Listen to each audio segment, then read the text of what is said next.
لسه مكملين في سلسلة جواسيس الكيان في الوطن العربي، والحكاية النهاردة من دولة العراق الشقيقة. وهي مش حكاية واحد، لأ، أسرة مكونة من راجل ومراته وحماه كمان، زوجين من أمهر جواسيس الموساد في بغداد، واللي تم تجنيدهم لجمع المعلومات وتشجيع اليهود للهجرة. والأهم هو إنهم يهربوا طيارة كانت مسببة للي ما يتسموش الرعب بسبب ميزاتها القتالية. تعال احكي لك عنهم في حلقتنا النهاردة، عن التعبان والأفعى، عزرا وروان. أهلا بيكم في حكاية أصلي.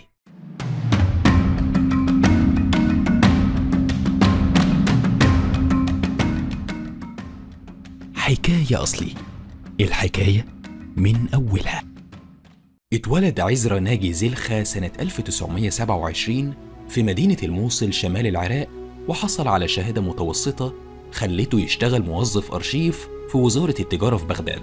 في الوقت ده من الزمن كان اليهود في العراق بيتعاملوا معاملة كويسة جدا زيهم زي أي مواطن عراقي، وعندهم كل الحقوق، مفيش أي مشكلة. وفي يوم من الأيام كان عزرا في المعبد اليهودي واتعرف على بنت اسمها ملاذ.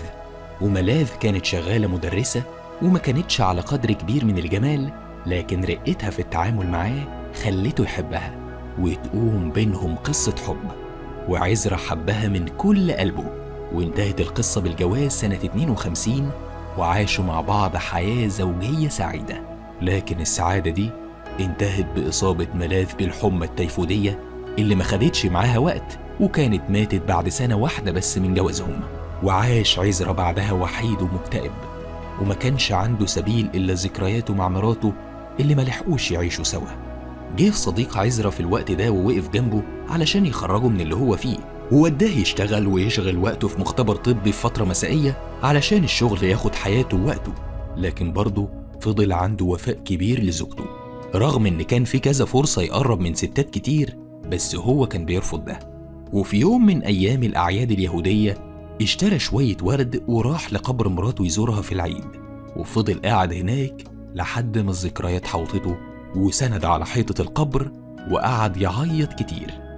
وفجأة لقى قدامه واحد بيطبطب عليه من ظهره، ولما التفت لقى راجل عجوز عمره أقرب لل60 سنة ووشه مليان تجاعيد، وقعد معاه يحكي له عن مراته اللي ماتت بعد أول سنة جواز. واتأثر الراجل جدا وحكى له العجوز هو كمان عن نفسه وعن مراته اللي كانت ملكة جمال وماتت في شبابها وهي بتخلف بنته الوحيدة، وعاش من غير زوجة ووهب حياته لبنته وفضل مخلص لمراته لحد ما عجز. الراجل العجوز ده كان اسمه بوشاط، وبيشتغل تاجر متجول في بغداد، وكان مشهور انه بيبيع البضاعة وممكن يستنى على فلوسها عادي، وما كانش معروف قوي معلومات عنه اكتر من كده، وده الظاهر للناس. لكن في الحقيقة بوشاط كان عميل وجاسوس متخفي داخل العراق لصالح منظمة سرية إسرائيلية في الفترة دي.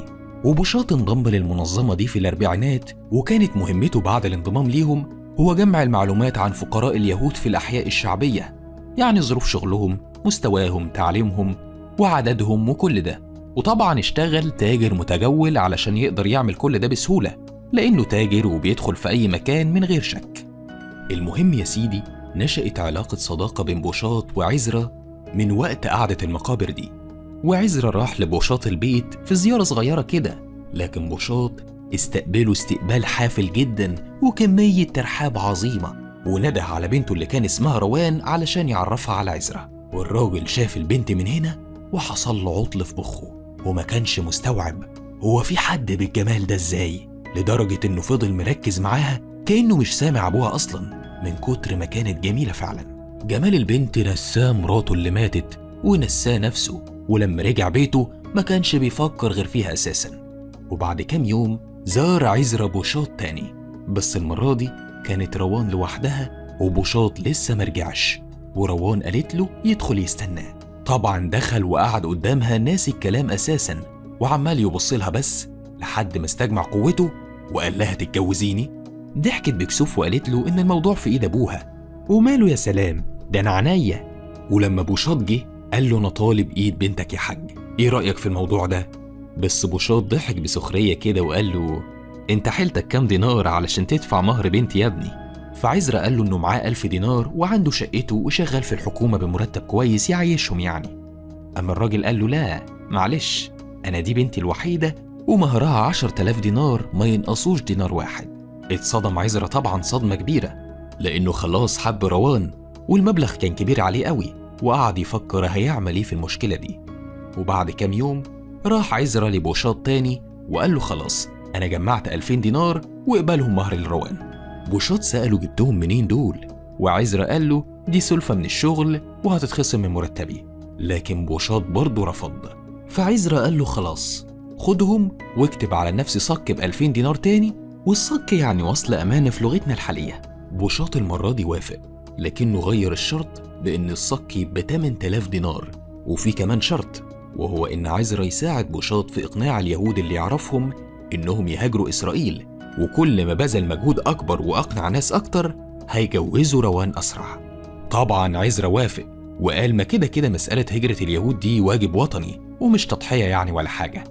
والدولة اليهودية وقتها كانت بتعمل دعاية كبيرة جدا بأحقية يهود العالم في أرض الميعاد، وعزرا كيهودي أساسا كان بيتمنى يسافر إسرائيل يتفرج عليها قبل ما يقرر يساعد بوشاط، برغم إن الإعلام العربي كان فاضح دولة الكيان وبيعلن دايما إنهم أرض الجحيم وبيحصل فيها حوادث كتير ومشاكل أكتر.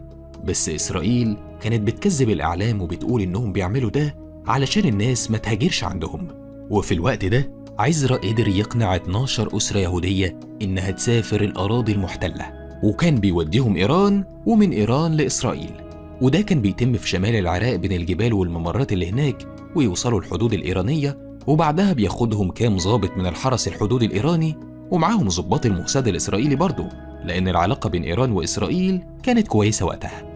وطبعا عزرا كان الشاب المجتهد اللي قدر يعمل لبوشاط جزء من شغله على أكمل وجه، وفعلا جوزوا روان بعد ما أخيرا رضي عنه. أيام قليلة مرت على الجواز لحد ما مات بوشاط، وأهم حاجة الوصل أبو 8000 دينار يعتبر ملغي كده. ووقت الجنازة وتشييع الجثمان جه راجل غريب عند عزرا وقال له في ودنه بصوت هادي إنه لازم يكمل شغل بوشاط في العراق.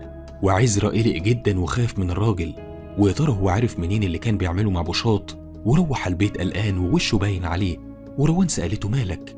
راح حكي لها كل حاجة. الراجل قال لها وحكى لها كمان كل اللي كان بيعمله مع أبوها واللي كان أبوها بيعمله، وكان على وشك إنه يعيط وهو بيحكي وخايف من ردة فعلها، لكنه اتفاجئ إنها بتطبطب عليه وبتقول له إنها كانت عارفة كل حاجة، وهو في نظرها بطل ولازم يكمل. وطبعا إنه يبقى بطل في عين حبيبته كانت حاجة كبيرة، وقرر يفضل في عينها بطل للآخر ويكمل شغل أبوها علشان خاطرها بس. وفي مرة كان عزرا قاعد على قهوة عادي ولقى نفس الراجل اللي قابله في الجنازة، دخل عليه وطلع 500 دينار واداهم لعزرا وقال له إنهم هيتقابلوا بعد أسبوع في نفس المكان والوقت ده. بس عزرا قلق أكتر وقال له أنت مين وعاوز إيه؟ قال له أنا واحد من قوة الموساد الإسرائيلي الموجودين في العراق، وأنا عندي أمر واحد وهو إني أدربك بس مش أكتر. وبالفعل بعد أسبوع اتقابلوا تاني، وأخد عزرا وطلعوا على شقة في مدينة الموصل وقعد يدربوا على كل حاجة ليها علاقة بالجاسوسية. وكان عزرا بيتعلم بسرعة وعنده شغف كبير للشغل في المجال ده لحد ما بقى جاسوس رسمي عند الموساد، وكان مهمته إنه يكمل شغل المرحوم بوشاط في مساعدة اليهود للهجرة زي ما كان بيعمل بالظبط. وخلال سنتين كان عزرا مهرب أكتر من 400 أسرة يهودية لمدينة عبدان الإيرانية عن طريق شط العرب، وكان متميز جدا في شغله وبيقدر يهرب الناس بطرق كتير، يعني ما كانتش عنده طريقة واحدة والسلام، لا ده كان عميل ممتاز وشاطر، والدنيا كانت ماشية كويس جدا ومفيش أي مشاكل في شغله ولا أي حاجة، غير بس مشكلة واحدة وهي إن روان مراته كانت ما بتخلفش وعاوزة تهاجر إسرائيل علشان تتعالج هناك، لأنها لفت على كل الدكاترة في العراق وجربت أكتر من علاج طبي وشعبي ومفيش فايدة، وهي واثقة في الطب هناك. لكن عزرا لما فتحته في الموضوع ما كانش مهتم وقال لها إنه مش عايز يخلف دلوقتي أساسا، والموضوع مش فارق معاه حاليا، بس هي زي أي ست عاوزة طفل يونسها وتحس إحساس الأمومة معاه، وطلبت منه الهجرة تاني وتالت ورابع وما زهقتش، وقال لها مش هينفع نمشي دلوقتي غير لما هم يسمحوا ليا بالهرب. لكن هي قالت له جرب قول لهم، وده اللي حصل، بس الطلب اترفض لأن كان صعب عليهم يستغنوا على عميل مهم زي عزرا في الوقت ده، ولسه هيجيبوا عميل جديد ويدربوه، ودي قصة كبيرة، لكن ده راجل مهم وما ينفعش يمشي حاليا. بس مع الرد بالرفض جه خبر إن عزرا تم منحه رتبة كويسة في الجيش الإسرائيلي تضمن له معاش كويس وسكن محترم لما يخلص مهمته في العراق ويروح إسرائيل، وده سكت روان شوية. وبعدها اتدرب عزرا على جهاز لاسلكي كان متطور في الوقت ده ورصده صعب لأجهزة التتبع، وكمان قدر ينجح علاقاته مع مسؤولين كتير في العراق، وقدر يدخل جوه فئات المجتمع لدرجة أدهشت الموساد نفسه وإزاي بيقدر يعمل حاجة زي دي. والمعلومات اللي كان بيبعتها عزرا كانت بتتصنف الفئة ألف، والفئة دي فئة المعلومات المهمة اللي بيتاخد عليها مكافآت مالية كبيرة جدا، وغيرت نظام حياة عزرا ونقلته لمستوى مادي أعلى بكتير. وفي نفس الوقت كانت روان حالها سيء جدا، وقال لها عزرا طب ما تيجي تشتغلي معايا أهو تتسلي برضه ونجيب فلوس زيادة، إيه رأيك؟ والحقيقة أنا مش عارف هنا إذا كانت روان كانت على علم ولا لأ بنية عزرا السودة اللي هيستغلها بيها. المهم إنها وافقت، وكان أول مهمتها إنها توقع موظف شغال في وزارة الخارجية العراقية، والموظف ده كان اسمه كامل. وطبعا دي ما كانتش حاجة صعبة على واحدة بجمال روان اللي وقعت الراجل في حبالها بكل سهولة، وقالت له إنها بتحبه ووهمته إنها ما بقاش عندها فكرة الهجرة لإسرائيل وهتعيش معاه طول العمر. بس كامل اتضايق من سيرة إسرائيل وكان هيضيع من إيديها، لكن بسلاح الأنوثة والإغراء والعلاقة المحرمة قدرت تسيطر عليه تاني، لدرجة إنه قال لها أنا معاكي في أي حاجة حتى لو هروح معاكي إسرائيل نفسها. وطبعا موظف مهم زي ده فكانت التقارير والوثائق السرية من أرشيف الوزارة كلها في إيد روان، وكانت بتكافئه على شغله معاها بليلة من الليالي اللي بيسهروا فيها مع بعض. والكلام بينهم بقى كله عن مغامراته وهو بيجيب الورق والوثائق دي. وفي يوم فاجئته روان وهي بتتكلم وقالت له إنه كده بقى رسمي جاسوس لإسرائيل ومفيش رجعة من اللي عمله، وبقى خاين لوطنه، ويا تكمل معانا في شغلنا يا نسلمك للمخابرات العراقية. وطبعا روان حبت اللعبة والمغامرة، وسلاح أنوثتها الطاغي كان بيرضي غرورها جدا، وفي نفس الوقت بيبعد تفكيرها عن قصة الخلفة تماما. وفي نفس الوقت كان عزرا جوزها بيعاملها على إنها مجرد شريكة عمل وجاسوسة معاه في الموساد، وبقى ما شاء الله ديوس رسمي.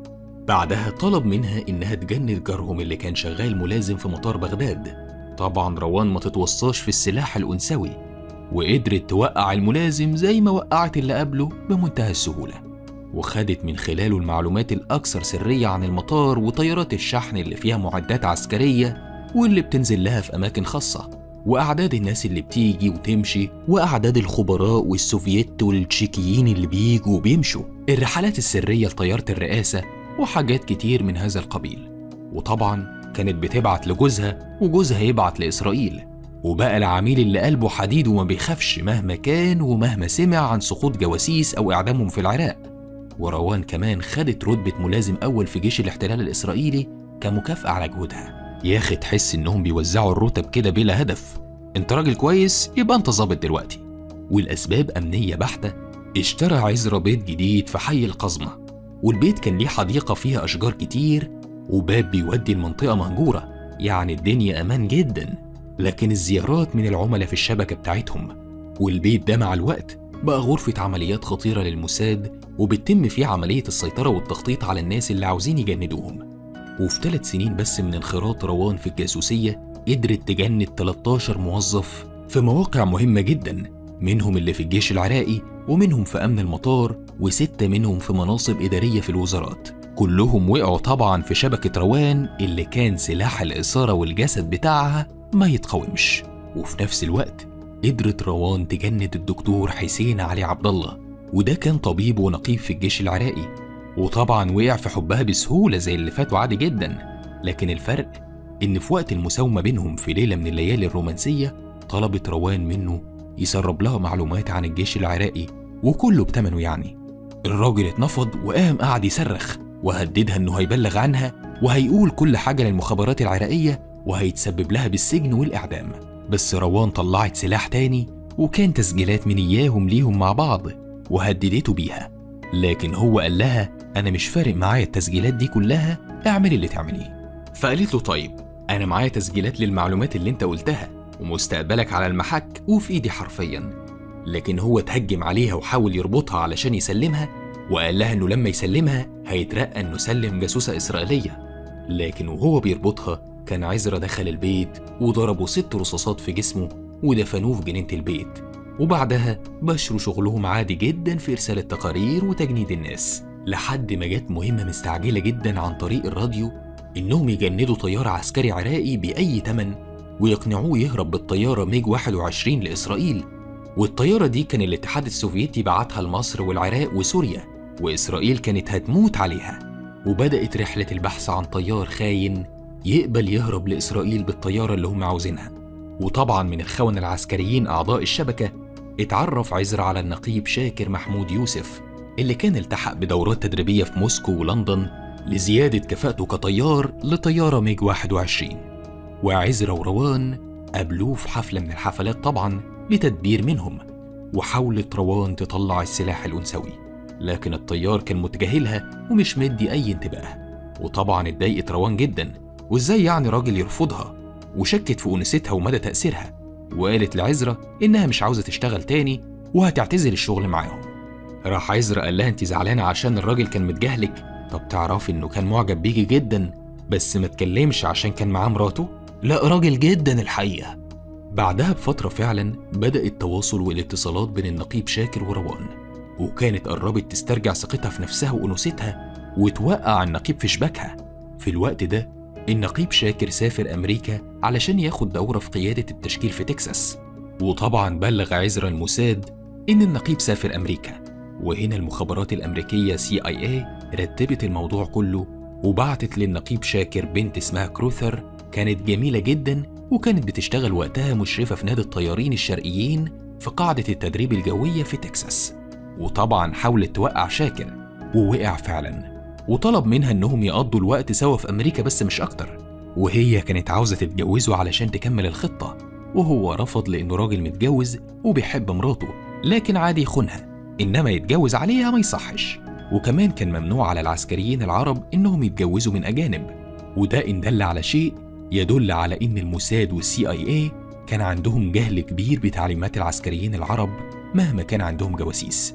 الراجل خلص الدورة التدريبية بتاعته ورجع تاني العراق، وبعد كام يوم يلاقي كروثر بتتصل بيه وبتقوله إنها في مطار بغداد وعاوزاه يجي علشان ياخدها. وراح شاكر ياخدها فعلا وأجر لها شقة مفروشة، وكان بيزورها كتير ويقول لها إن كل اللي هي بتعمله مفيش منه فايدة ومش هينفع يتجوزها برضه.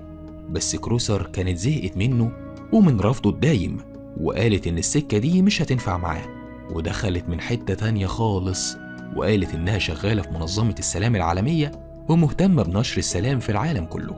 وأخيرا هنا حس شاكر إن كروثر عميلة وبتحاول تاخده وتجنده بكل الطرق، فصرخ فيها وقال لها ترجع بلدها حالا وإلا هيبلغ السلطات إنها بتحاول تجنده لدولة أجنبية.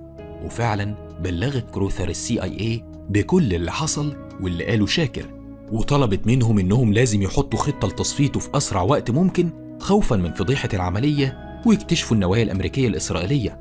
وفورا تم أمر الجاسوس عزرا ناجي زلخة بتصفية الطيار شاكر يوسف، وتم وضع الخطة التالية. كروثر تتصل بشاكر وتقول له يروح لها الشقة للمرة الأخيرة علشان هي هتسافر وحابة تودعه، وتحاول تهدده بالتسجيلات المنافية للآداب اللي بينهم واللي كانت سجلتها وهما مع بعض في أمريكا، ولو رفض التعاون هيبقى الحل الوحيد هو إنه يموت في وقتها.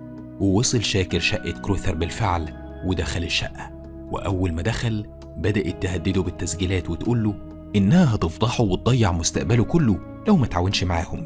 ده كمان قالت له لو جبت الطيارة ميج 21 زي ما احنا عاوزين هياخد $1,000,000، وده مبلغ كبير جدا وقتها ودلوقتي كمان والله. لكن الطيار شاكر رفض وضربها على وشها، وفي نفس الوقت كان عزرا مستخبي في الأوضة وطلع ضربه بالنار في ساعتها. ورجعت كروثر لندن ورجع عزرا بيته، وكله بقى طبيعي خالص ولا كأن حاجة حصلت ويلا نكمل شغل. لكن بعد 3 أيام بالظبط يجي خبر لعزرا إن كروثر تم اغتيالها في فندق في لندن، وتم التمثيل بيها وطعنها حوالي 30 طعنة في أماكن مختلفة.